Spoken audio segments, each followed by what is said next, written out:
वैसे तो हमारे देश में वंदे मातरम से रिलेटेड बहुत कंट्रोवर्सीज चली। जब वंदे मातरम का 150वां दिवस मनाया जा रहा था, उस टाइम पर विपक्षी दल के नेताओं ने बहुत तरीकों के प्रॉब्लमैटिक सिचुएशंस को सामने लाया था। जी हाँ, उस टाइम पे लोगों ने बोला था कि हम वंदे मातरम नहीं बोलेंगे, क्योंकि वंदे मातरम जो पूरा गाना है उसमें हिंदू देवी देवताओं का मेंशन है, अलग अलग तरीकों के हिंदू कल्चर का मेंशन है। उसमें इस्लाम रिलेटेड कुछ नहीं है और इस्लाम में इस चीज की इजाजत नहीं दी जाती है। ऐसे करते करते ऐसे विपक्षी दल के बहुत से नेताओं ने पल्ला झाड़ लिया, और इतना ही नहीं, वंदे मातरम को बार बार डिसरिस्पेक्ट भी किया। कुछ अबू आजमी जैसे नेता थे, सपा लीडर्स, जो इन्होंने बोला भी कि अल्लाह की खिदमत के आगे हम किसी और की खिदमत नहीं करते हैं। अल्लाह और इस्लाम हमें ये इजाजत नहीं देता है कि उनके अलावा हम किसी और की खिदमत करें। हम अपनी माँ की भी इतनी खिदमत नहीं करते हैं और अपनी मातृभूमि की भी नहीं करते हैं, क्योंकि हमारे लिए सिर्फ अल्लाह ही सब कुछ है। ऐसे उन्होंने साफ साफ बोला। इससे ये पता चलता है कि विपक्षी दल के लीडर्स के अंदर किस तरीके का माइंडसेट है पैट्रियोटिज्म के लिए, देश के हित के लिए। ये जो राष्ट्रगान है ये बहुत पुराना है, ये अभी से नहीं लिखा गया था, ये 1930 के आसपास के टाइम से आया हुआ है। और इतने टाइम से, जब कांग्रेस की सरकार थी 60 सालों तक, तब हमने नहीं देखा था कि ऐसे कोई भी इस्लामिक लीडर सामने से आए और उन्होंने बोला हो कि हम वंदे मातरम नहीं गाएंगे।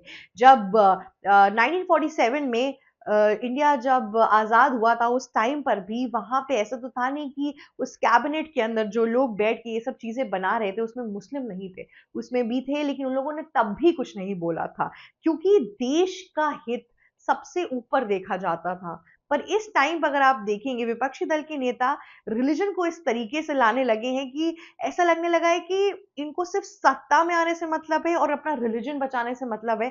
पर देश के पैट्रियोटिज्म की बात आए, देश की हित की बात आए, इसमें इनका कोई अलग सा इंटरेस्ट नहीं है। मैं आपको बता दूं कि यहाँ पे बहुत से लोगों ने बोला कि हम ये नहीं बोलेंगे, वो नहीं बोलेंगे। वंदे मातरम के ऊपर इतनी कंट्रोवर्सी चली।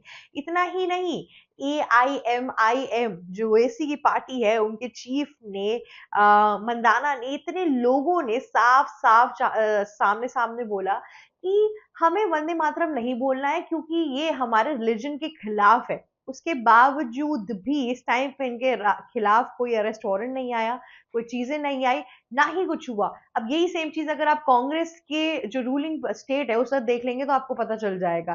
तेलंगाना के अंदर जब जो बीजेपी की आईटी सेल है, उन्होंने सोशल मीडिया पर एक पूरा पटाचिथा निकाला था रेवंत रेड्डी का, जो वहाँ के सीएम है। वहां पे उनके उन्होंने जितने भी तरीके के करप्शन किए थे, उसकी पोस्ट ट्विटर पे डाली गई थी। उसके बाद से उनको अरेस्ट कर लिया गया था, जो जो जो बीजेपी के सोशल मीडिया हेड थे। तो ऐसा कुछ तो हमने इस साइड नहीं किया है। पर आगे चलते हैं। ये जो बात हमारे सामने आई है कि इस्लाम के विरुद्ध है वंदे मातरम, इस्लाम में ये नहीं लिखा है कि कहीं आप हिंदू देवी देवताओं के ऊपर कुछ उनके लिए बोल सकते हैं, उनके हित में बोल सकते हैं। ये सब जो लोग क्लेम करते हैं, इस्लाम के पहरेदार जो हमारे सामने आते हैं, सपा के लीडर्स हो गए, टीएमसी के लीडर्स हो गए, फिर आपके और भी जगहों के जो लीडर्स होंगे, जिस तरीके से ये लोग क्लेम करते हैं, उससे ये पता चलता है कि कितना अंधाधुंध चीजों को लेके चल रहे हैं ये लोग। किस तरीके से जनता के अंदर एक तरीके की उत्तेजनाएं ला रहे हैं, एक तरीके का विभाजन करने की कोशिश कर रहे हैं देश के अंदर हिंदू और मुस्लिम के बीच में। ये सब चीजें इसके थ्रू पता चलती है, क्योंकि हाल फिलहाल में पीएम नरेंद्र मोदी गए थे इथोपिया। इथोपिया में मैं आपको बता दूं कि पीएम नरेंद्र मोदी को जो वहां के प्राइम मिनिस्टर है अब्बास साहब, वो खुद लेने आए थे, एयरपोर्ट से लेके उनको होटल तक खुद ड्राइव करके वो लेकर गए। वहां पर वंदे मातरम का राष्ट्रगान चलता रहा। जी हाँ, उनके स्वागत में। इथोपिया ये प्राइम मिनिस्टर भले ही एक मुस्लिम है, पर उसके अलावा अगर आप देखेंगे तो वहां पे क्रिश्चियनिटी ज्यादा है। मतलब करीबन 60% क्रिश्चियनिटी है, बाकी के कुछ जो परसेंट बचते हैं उसमें मुस्लिम्स हैं और थोड़े जूइश भी वहां रहते हैं। लेकिन वहां पे जब वंदे मातरम बज रहा था, उस टाइम पर जो वहां के पीएम थे अहमद साहब, उन्होंने कुछ भी नहीं बोला। इनफैक्ट वो भी उसको प्रेस कर रहे थे, वहां पे गाना गा रहे थे, और इन सब चीजों के बावजूद भी इस्लाम को कहीं पर भी नहीं लाया गया। जब विदेश के लोग हमारे राष्ट्रगीत को इस तरीके से प्रेस करते हैं, इस तरीके से उसका प्रोत्साहन करते हैं, रिस्पेक्ट करते हैं, तो हमारे देश के विपक्षी दल के नेताओं को क्या हो गया है? ये क्यों ऐसे एक्ट कर रहे हैं? ये क्यों ऐसे इस तरीके से चीज़ों को ला रहे हैं? और इससे बस नेशनली फ़र्क नहीं पड़ता, बट इंटरनेशनल इमेज जो जाती है, वो बहुत खराब होती है। जिस हिसाब से इंडिया की इमेज बन चुकी है, हिंदू और मुस्लिम का डिवीज़न, जो वो ब्रिटिशर्स चाहते थे उस टाइम पर 1857 की जो लड़ाई हुई थी, उसके बाद से ब्रिटिशर्स ने सोचा था कि अगर इस देश को बाँटना है, तो डिवाइड एंड रूल की पॉलिसी लानी होगी, हिंदू और मुस्लिम के बीच में विवाद लाना होगा, और वही कुछ करते हुए अब भी दिखाई दे रहे हैं 2025 के अंदर विपक्षी दल के नेता। जिसके बाद से हम देख सकते हैं कि कितनी ढेर सारी कंफ्यूजन्स और प्रॉब्लम्स आए। एक वंदे मातरम के लिए इतने बार बोला गया।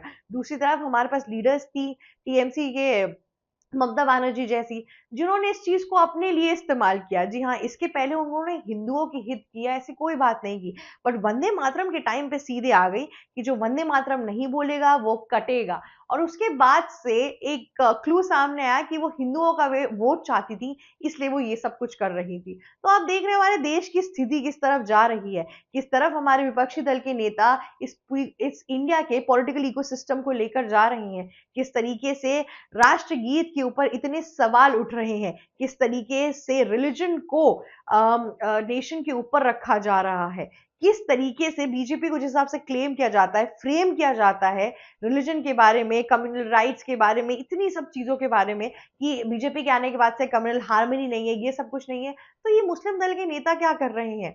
एक तरफ हमने तेलंगाना के अंदर देखा था जब कांग्रेस ने बोला था कि कांग्रेस इक्वल्स टू मुस्लिम, ठीक है, तब एक मौलाना का वहां से उड़ता उड़ता स्पीच आया कि जब तक मुसलमान है तब तक कांग्रेस है, हम है तो तुम हो। तो ये सब चीजें जिस हिसाब से जा रही वो क्लेम होती जा रही है कि एक कभी हिंदुओं की तरफ से तो हमने नहीं सुना कि कोई इतना कोई लीडर या फिर कोई मंदिर से पंडित उठ के कह देता है कि जब तक हिंदू है तब तक ही बीजेपी है। ऐसे कोई स्टेटमेंट लाई नहीं गई। बीजेपी को एज सच किसी भी रिलीजन के साथ इतना जोड़ा ही नहीं गया, ना ही उनके लीडर्स सामने से आके ऐसा कुछ बोलते हैं। और अगर उनको एक रिलीजन से जोड़ा जाता तो आज बीजेपी केरला के म्यूनिसिपैलिटी इलेक्शन में नहीं जीत पाती। मैं आपको बता दूं कि बीजेपी की तरफ से एक हिंदू पॉपुलस जगह पर मुस्लिम कैंडिडेट, मुमताज नाम है उनका, वो इकलौती मुस्लिम कैंडिडेट थी पार्टी के अंदर और उन्होंने जीत हासिल की थी। अगर इन्हीं सब ग्राउंड्स पे खेलना होता तो बीजेपी केरला के अंदर भी सिर्फ हिंदुओं को ही कैंडिडेसी देती या टिकट देती, पर उन्होंने वहां पर ऐसा कोई भी डिस्क्रिमिनेशन नहीं किया। वहां पे हमने देखा कि कैसे बीजेपी ने सिर्फ हिंदुओं को टिकट दी, बट मुस्लिमों को भी दी, क्रिश्चियंस को भी दी, क्योंकि केरला एक डाइवर्स जगह है। वहां पे हर जगहों पे हिंदू पॉपुलेशन तो है ही, पर साथ में कुछ कुछ जगहों में, जैसे कोटयम जैसे शहर है, वहां पे क्रिश्चियंस ज्यादा हैं, कुछ जगहों पे मालापुरम जैसी जगह है वहां पे मुस्लिम ज्यादा है। तो उस हिसाब से पूरे चीजों को बांटा गया। पर जो हमारे देश के लीडर ऑफ ऑपोजिशन है, वो अपने विपक्षी दल के नेताओं के इन सब इंसिडेंट्स और इन सब हेट स्पीचेस के बाद भी कोई चीजें नहीं बोलते हैं। हमने देखा था कि कैसे जब संविधान दिवस था उस दिन, जब सबने वंदे मातरम के टाइम पे सल्यूट किया था, उस टाइम पर राहुल गांधी का हाथ नीचे ही था, ऊपर उठा ही नहीं। इससे क्या साबित होता है? जब लीडर ऑफ ऑपोजिशन ही ऐसे हैं तो फिर बाकी सब लीडर्स की आप क्या ही बात करेंगे। विपक्षी दल के नेता भ्रष्ट हो चुके हैं सत्ता के मोह में। जितना वो मोह लेकर जा रहे हैं वो उतनी दूर जा रही है उनसे, और ये बात वो समझने की कोशिश कर ही नहीं रहे हैं। जिस हिसाब से हमारे देश के अंदर इस्लाम को लेके कट्टरवादिता बढ़ती जा रही है, वो एक दिक्कत है। अब लोग जिस हिसाब से इस्लाम के अलग अलग पहरेदार जिस हिसाब से आ जाते हैं हमारे सामने, वो कहते हैं हम ये नहीं बोलेंगे क्योंकि इसमें हिंदू देवी देवता का नाम है, हम इसे नहीं कहेंगे क्योंकि इसमें ये है वो है। अरे इंडिया के अंदर इस टाइम पर कितने ढेर सारे सिर्फ मुस्लिम ओरिएंटेड कॉलेजेस हैं माइनॉरिटी के लिए, कितने कॉलेजेस के नाम पर, कितने कॉलेजेस मुस्लिम फ्रीडम फाइटर्स के नाम पे रखे गए हैं, इन सब चीजों के नाम रखे गए। उसके बावजूद भी हमारे देश के कुछ इस्लामिस्ट हैं जो आधे से ज्यादा मुस्लिम पॉपुलेशन को भरने की कोशिश करते हैं कि आपके हित के लिए कोई बात नहीं हो रही है, बीजेपी जब तक है तब तक आप लोग नहीं चल पाएंगे, जबकि ऐसा कुछ पॉलिटिकल इकोसिस्टम इस टाइम पर है नहीं, पर लाया जा रहा है। इनफैक्ट वंदे मातरम के लिए भी इतने लोगों के अंदर हेटेड भर दिया गया कि पूरे सोशल मीडिया पे आधे से ज्यादा मुसलमान वंदे मातरम के खिलाफ थे। और जब इतने वेल एजुकेटेड ओवैसी जैसे लोग भी ये चीज़ बोलते हैं, जो ये चीज़ समझते हैं कि इस्लाम और टेररिज्म का कोई भी आपस में मेल-जोल नहीं है।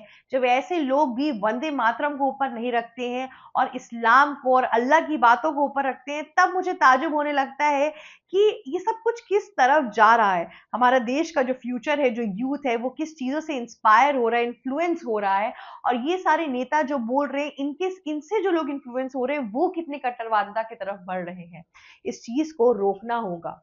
देश सबसे ऊपर आता है। बॉर्डर पे जब हमारे सैनिक जाते हैं, तो उनके लिए सबसे ऊपर उनका परिवार नहीं होता है, देश होता है, उसके बाद से कोई चीज़ आता है। अगर उनसे बोल दिया जाए, तो वो पल भर के लिए भगवान को भी देश से नीचे रख देंगे, क्योंकि उनकी प्रायोरिटीज़ सेट होती हैं। और इसी तरीके से हमें, जो हमारे सांसद हैं, हमारे लीडर्स हैं, जो पार्लियामेंट में बैठ के हमारा फ्यूचर डिसाइड करते हैं, हम उनसे भी सिमिलर चीज़ें एक्सपेक्ट करते हैं। ये सब चीज़ें जो विपक्षी दल के नेता बीजेपी के ऊपर ला रहे हैं, वंदे मातरम तो बीजेपी ने लाया ही नहीं, वो तो बहुत टाइम से, और जिस टाइम पर वो बना था, तब उस टाइम तो कांग्रेस का कार्यकाल था। जब उसे ये दर्जा दिया गया था, तब भी जवाहरलाल नेहरू वहां पे प्रेजेंट थे। उसके बावजूद भी अब ये दिक्कत क्यों आना है? और अगर ये दिक्कत आ भी रही है, मान लीजिए कुछ मुस्लिम लीडर्स बोल रहे हैं, तो इस पर राहुल गांधी को उनसे माफीनामा मंगवाना चाहिए। पर आज तक इतने लोगों ने, इतने मुस्लिम लीडर्स ने वंदे मातरम की बेइज्जती की है, उसके बावजूद भी किसी ने भी ऑन कैमरा आके या रिटन नोट में भी कहीं पर भी अपोलोजाइज नहीं किया है। जरूरत ही नहीं समझी ना। पार्टी कि जो विपक्षी दल के नेता हैं, जो हेड, उन्होंने बोला ही नहीं कुछ, तो ये भी आराम से चल रहे हैं। सिर्फ इसमें यही राहुल गांधी नहीं आता, अखिलेश यादव की भी पार्टी के लोग इतना ज्यादा कट्टरवादिता फैलाते हैं, उसके बावजूद भी अखिलेश यादव शांत रहते हैं, और वापस पार्लियामेंट में आते हैं और बाहर आके मीडिया को कहते हैं कि एसआईआर क्यों हो रहा है, एसआईआर नहीं होना चाहिए। तो ये सब क्या पता चलता है? इससे पता चलता है कि किस तरीके से चीजों को इस टाइम पे लिया जा रहा है, किस तरीके से चीजों को ट्विस्ट किया जा रहा है, और हम अपने ही देश में अपनी ही जो लेगेसी उसको फॉलो नहीं कर रहे हैं। और जबकि बाहर इतने बड़े बड़े देशों के अंदर वंदे मातरम का ना ही सिर्फ गाना गाया जा रहा है, उस पर परफॉर्मेंसेज हो रही है, और उसको बहुत प्राउडली शोकेस किया जा रहा है, वहां पे रिलीजन कहीं पर भी नहीं आता है। तो इंडिया में जो इस्लाम के पहरेदार है, उनसे आप सतर्क रहिए, उनकी गुबराह भरी बातों के अंदर मत घुसिए। ये कोई भी अपने तरीके से वर्सेस बना देते हैं और फिर वापस लाके आप पर एक तरीके से चिपका देते हैं। तो सतर्क रहिए, आगे क्या होने वाला है इन सब चीजों के लिए। इलेक्शन आने वाले हैं, सोच समझ के वोट करिए। आज के लिए बस इतना ही। अगर आपको ये वीडियो अच्छी लगी, तो प्लीज लाइक, शेयर, सब्सक्राइब और कमेंट करना मत भूलिएगा। Thank you so much. ABC Hindi news, आज ही जुड़िए हर खबर के साथ।